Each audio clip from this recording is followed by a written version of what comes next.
माँ बनना चाहती हैं, ट्राई कर रही हैं लेकिन कंसीव नहीं कर पा रही, प्रेग्नेंट नहीं हो पा रही, तो क्या किया जाए? आज इसी पर बात सेहतनामा विद राजेंद्र में। और आज हमारे साथ infertility specialist doctor Lovleen Sodhi मौजूद हैं। बहुत बहुत स्वागत डॉक्टर सेहतनामा विद राजेंद्र में। Thank you Rajendra. और जो टॉपिक मैंने बात की कि बहुत सारी महिलाएं जो कंसीव करना चाहती हैं, ट्राई कर रही हैं, काफ़ी वक्त हो गया है लेकिन कंसीव नहीं कर पा रही, प्रेग्नेंट नहीं हो पा रही, तो क्या करें? पहले तो टेंशन लेने वाली बात नहीं है, क्योंकि हम उस युग में जी रहे हैं जहाँ पे हर तरह के बहुत तरह का इलाज है। तो जिसकी जो जो प्रॉब्लम्स है कुछ ना कुछ हल निकल आता है। तो जब आप कहते हो कि बहुत समय से ट्राई कर रहे हैं, पहली बात तो ये है कि कम से कम 1 साल अगर हो जाए किसी को ट्राई करते हुए, एक कपल साथ में रहते हैं, 1 साल से कोई प्रिकॉशन यूज़ नहीं कर रहे और प्रेगनेंसी के लिए ट्राई कर रहे हैं, प्रेगनेंसी नहीं हो पा रही, तो ऐसे में उनको डॉक्टरी इलाज शुरू करना चाहिए, अपने टेस्ट वगैरह करने चाहिए। लेकिन अगर किसी औरत की उम्र ज़्यादा है, लेट शादी हुई है या ट्राई लेट करना शुरू किया है, या फिर ऑब्वियस कोई प्रॉब्लम्स हैं जैसे कि पीरियड्स लेट आते हैं या बहुत पेनफुल, बहुत दर्द होता है पीरियड्स के अंदर, तो ऐसे में वो पहले भी कंसल्ट कर सकते हैं। लेट उम्र का मतलब क्या? देखो ऐसा है कि आप मानते हो? हाँ, ऐसा है कि लेडीज़ के अंदर, औरतों में जो है एग्स जो है जन्म पे या जब पीरियड शुरू होते हैं तो बहुत सारे एग्स ओवरीज में होते हैं, अंडेदानियों में। जैसे जैसे उम्र बढ़ती जाती है हर महीने कुछ ना कुछ एग्स कम होते जाते हैं और धीरे धीरे जब मेनोपॉज होता है 50 इयर्स में आके, तो वो एग्स जो है टोटली बॉडी के अंदर ओवरीज में ख़त्म हो जाते हैं। लेकिन मेनोपॉज तो होता है जाके 45-50 इयर्स की एज में, लेकिन उससे करीब 10 साल पहले 35-40 साल की एज में आके जो है ओवरीज में अंडे बहुत कम हो जाते हैं। एक रेस की तरह है, जो बेस्ट क्वालिटी एग्स हैं वो यंग एज में निकल जाते हैं, जो पीछे रह जाते हैं उनकी क्वालिटी भी कम होती है। तो बाय एंड लार्ज ज़्यादातर कहा जाता है कि 35 साल के बाद जो है प्रेगनेंसी होने में ज़्यादातर लेडीज़ को प्रॉब्लम आती है, कंसीव करने में, कंसीव करने में। और कंसीव करने के बाद भी बच्चे के अंदर एबनॉर्मलिटीज़, खास करके जेनेटिक एबनॉर्मलिटीज़ या मेंटल एबनॉर्मलिटीज़ होने के भी चांसेस ज़्यादा होते हैं। ठीक है ना? तो अगर 35 के आसपास ऑलरेडी एज हो गई है तो फिर ट्रीटमेंट, अगर 6 महीने में कंसीव नहीं हुआ है तो ट्रीटमेंट शुरू कर देना चाहिए। और ट्रीटमेंट क्या होता है? देखो, ट्रीटमेंट डिपेंड करेगा कि कारण क्या है। ठीक है ना? अब कारण जो है पुरुष में भी हो सकते हैं, महिला में भी हो सकते हैं।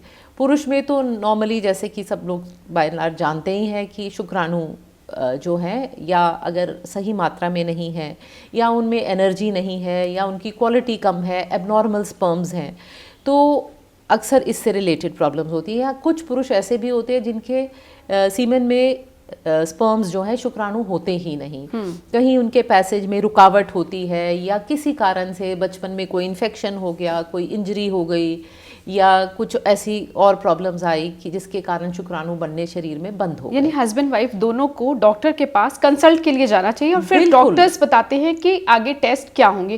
वैसे क्या टेस्ट होते हैं उसके? देखो, ऐसा है कि करीब करीब 1/3 केसेस में, 1/3 कपल्स में जो है मेल पार्टनर में, पुरुष में प्रॉब्लम होती है।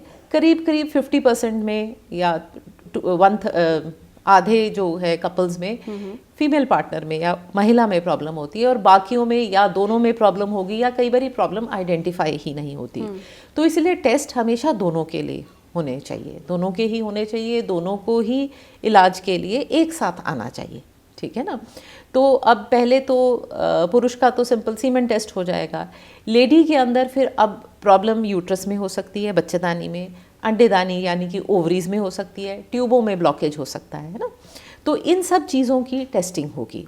तो अगर किसी औरत को पीरियड्स रेगुलर नहीं आ रहे तो ऑब्वियस है कि कहीं ना कहीं अंडा बनने में प्रॉब्लम है, अंडा सही टाइम पे नहीं बन रहा। उसका सबसे कॉमन कारण आज के टाइम में है, जो यंग लेडीज़ में भी आ जाता है, वो है पॉलिसिस्टिक ओवरीज, कि बहुत सारे एग एक साथ बनने शुरू हो जाते हैं, उनमें से कोई भी एग मैच्योर नहीं होता, और इसीलिए फिर वो ना एग बनता है टाइम से और ना प्रेगनेंसी होती है। और इसका फिर उसका क्या रीज़न होता है? इसका सबसे कॉमन कारण जो है वो है ओबेसिटी, यानी कि मोटापा। तो जो ओवरवेट लेडीज, यानी कि अगर माँ बनना चाह रही हैं जो महिलाएं, उनको मोटापे को ना कहनी होगी, फिट होना पड़ेगा। पुरुषों को भी ओके ना कहनी होगी, क्योंकि जो चर्बी होती है, चर्बी में ऐसे बहुत सारे खराब हार्मोन्स बनते हैं पुरुषों में भी, जो कि शुक्राणु की क्वालिटी को डाउन करते हैं, शुक्राणु की मात्रा को भी कम करते हैं। तो पुरुषों में भी औरतों में भी मोटापा जो है प्रेगनेंसी होने में परेशानी करता है, ठीक है ना। यानी कि जो कहते हैं मोटापा 100 बीमारियों की जड़, वो बिल्कुल सही है। 100%, 100% ये बात सही है, ठीक है ना। तो फिर फर्दर, अच्छा एक और कारण है हमारे देश में जो है, टीबी बहुत कॉमन है। तो किसी लेडी को अगर टीबी के जर्म्स शरीर में चले गए और वो जाके फेफड़ों में, लंग्स में रुक गए, तो खांसी, बलगम, बुखार, उस तरह के फीचर्स आते हैं। लेकिन अगर किसी के यूट्रस में और ट्यूब्स में जाके वो रुक गए, तो वहाँ पे जो इन्फेक्शन होता है उससे ट्यूब्स की ब्लॉकेज हो जाती है, या कई बार यूट्रस के जो अंदर की कैविटी होती है, अंदर लाइनिंग होती है, वहाँ पे डैमेज हो जाता है। तो टीबी का टेस्ट सभी लेडीज़ को, अगर प्रेगनेंसी नहीं हो पा रही है तो टीबी का टेस्ट भी हम लोग यूट्रस के अंदर से लेते हैं, ठीक है ना। फिर ट्यूब्स के टेस्ट किए जाते हैं। तो अब इलाज ऑटोमेटिकली डिपेंड करेगा कि क्या प्रॉब्लम है ना। तो एक, जैसे कि आपने ऑलरेडी लाइफस्टाइल की बात की कि हाँ मोटापा अगर है तो मोटापा कम करना पड़ेगा। यानी कि हो सकता है कि अगर आप जो महिलाएं ट्राई कर रही है, प्रेग्नेंट नहीं हो पा रही, तो उसके पीछे लाइफस्टाइल भी वजह हो, स्ट्रेस भी वजह हो। बिल्कुल। और हो सकता है आप जब आपके टेस्ट हो आप बिल्कुल ठीक हो, लेकिन सिर्फ कुछ वो चीजें जो आप खुद बेहतर कर सकती है, आप मोटापा से छुटकारा पा सकती है, और लाइफस्टाइल बेटर कर सकती है, स्ट्रेस दूर कर सकती है। हो सकता है इसी से आपकी प्रॉब्लम सॉल्व हो जाए। बिल्कुल, बहुत बहुत लाइकली है।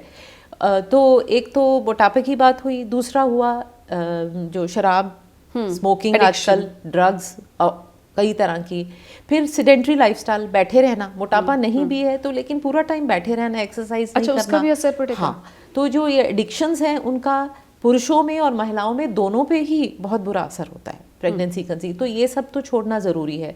फिर जो हम प्रिजर्व्ड फूड्स, पैक्ड फूड्स खाते हैं, ये प्रिजर्वेटिव्स, प्लास्टिक्स में BPL वगैरह जो चीज़ें होती हैं, पुरुषों में अक्सर उनकी कई बारी प्रोफेशंस ऐसे होते हैं, पेंट्स के साथ डील करते हैं, पेस्टिसाइड्स के साथ डील करते हैं, इन सब चीज़ों से भी शुक्राणुओं को डैमेज होता है। और स्ट्रेस, जैसे कि आपने मेंशन खुद भी किया, तो स्ट्रेस बहुत बुरी चीज़ है। और अनफॉर्चुनेटली हमारे देश में ऐसा है कि अगर किसी कपल को, किसी जोड़ी को प्रेगनेंसी नहीं हो पा रही है तो सारी सोसाइटी का ये मुद्दा बन जाता है। उनको कहीं पे किसी शादी ब्याह में, फंक्शन में जाना मुश्किल हो जाता है, सब लोग पूछना शुरू हो जाते हैं, घर के लोग भी बोलना शुरू हो जाते हैं, बड़े बूढ़े भी कई बारी वो स्ट्रेस को ऐड करते हैं। तो वो ये माँ ना बन पाने का ही स्ट्रेस बढ़ जाता है, बहुत ज़्यादा हो जाता है ना। तो घर में जो बड़े हैं, बुजुर्ग हैं, उनके लिए मैं एक स्पेशल दरखास्त है कि उनका स्ट्रेस को कम करो, ठीक है ना। जानबूझ के तो वो भी नहीं करते, उनकी नेचुरली हाँ, उनका जेन्युइन कंसर्न होता है। लेकिन फिर भी जब वो एक महिला की भी मानसिक स्थिति ऐसी हो जाती है कि अरे ट्राई कर रहे, हो नहीं रहा, कंसीव नहीं कर पा रहे, क्या वजह है, कुछ गड़बड़ तो नहीं, ये भी स्ट्रेस हो जाता है। बिल्कुल, कुछ उनकी अपनी परेशानी, कुछ बाकी लोग क्या कहेंगे उसकी परेशानी, ठीक है ना। तो स्ट्रेस को हटाना भी बहुत ज़रूरी है। फिर उसके बाद अब आगे इलाज डिपेंड करेगा कि आपको प्रॉब्लम क्या है। अगर ट्यूबों में ब्लॉकेज है तो ट्यूब्स खोली जा सकती हैं, नहीं खुल पा रही हैं ट्यूब्स तो फिर IVF जो विधि है, टेस्ट ट्यूब बेबी वाली टेक्निक को अपनाया जा सकता है। एग प्रॉपर नहीं बनता तो एग बनने की तो दवाइयाँ हो सकती हैं, ठीक है ना।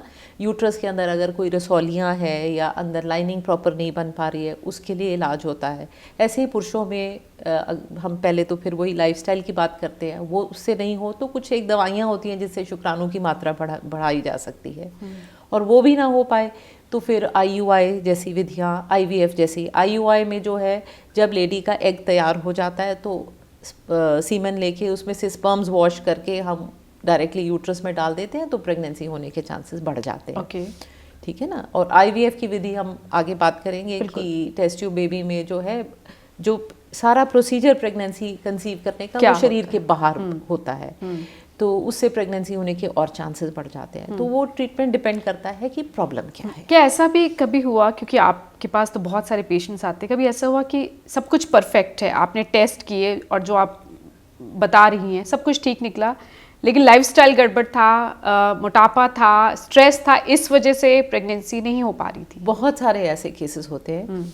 स्पेशली लेडीज़ आके बात करती हैं कि मुझे पहली प्रेगनेंसी कंसीव करने में तो कोई दिक्कत नहीं आई और अब मुझे प्रॉब्लम आ रही है। वो इसीलिए क्योंकि पहले शादी के टाइम वेट लूज़ कर लिया, शादी के टाइम तो बहुत सारी लड़कियां वेट लूज़ कर लेती हैं, उस समय पीरियड्स रेगुलर हो गए, पहला बच्चा फटाफट हो गया, उसके बाद बिंदास खाना पीना, बैड लाइफस्टाइल, वेट बढ़ गया, पीरियड्स इरेगुलर हो गई, दूसरा बच्चा हो नहीं पा रहा, तो फिर वो वेट लूज़ करते हैं तो सही हो जाता है। डरने की जरूरत नहीं है। बिल्कुल, मैंने देखा है 90 किलो से 60 किलो पे लड़की को आते हुए, और उसके बाद कभी दोबारा पीरियड्स की प्रॉब्लम नहीं आई, कोई कंसीव करने में प्रॉब्लम नहीं आई। तो ऐसे तो अक्सर ही देखा जाता है। वज़न की तो बहुत मेजर इशू है, बाकी भी लाइफस्टाइल चेंज करने से बहुत फ़र्क पड़ता है, स्ट्रेस छोड़ने से, क्योंकि कई बार होता है कि इतनी प्रॉब्लम आती है कि हम टेस्ट ट्यूब बेबी तक चले जाते हैं, टेस्ट ट्यूब बेबी से प्रेगनेंसी हो गई, स्ट्रेस छूट गया, साल 2 साल में दूसरा बच्चा अपने आप ठहर जाता है। अच्छा, ये भी हुआ क्योंकि स्ट्रेस छूट गया। ये केसेस आए आपके पास? ऑफ कोर्स, ऐसे